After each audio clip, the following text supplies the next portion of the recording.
দাড়ি রাখার বিধানটা বলবেন অনুগ্রহ করে। দাড়ি রাখা ওয়াজিব, আবশ্যক, তবে আমাদের নবী আলাইহিস সালাম দাড়ি রেখেছেন, সেজন্য তিনি করেছেন, সেই হিসাবে তার অনুকরণে করা এটাকে অনেক ওলামায়ে কেরাম সুন্নাহ বলেছেন, তার অনুকরণার্থে। কিন্তু এটা মূল বিধানটা হলো এটা আবশ্যক বা ওয়াজিব।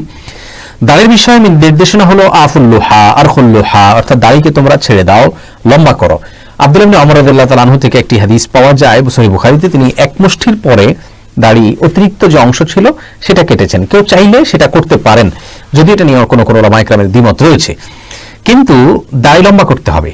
আপনি বৃদ্ধ হবেন তারপরে দাড়ি রাখবেন, এই গ্যারান্টি আপনাকে কে দিয়েছে?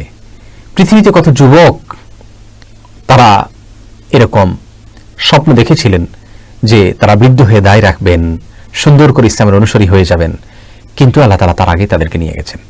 অতএব আর দেরি নয়, এক্ষুনি এই অবস্থা থেকেই একজন মুসলমানের জন্য ওয়াজিব, আবশ্যক হলো দাড়ি রেখে দেওয়া।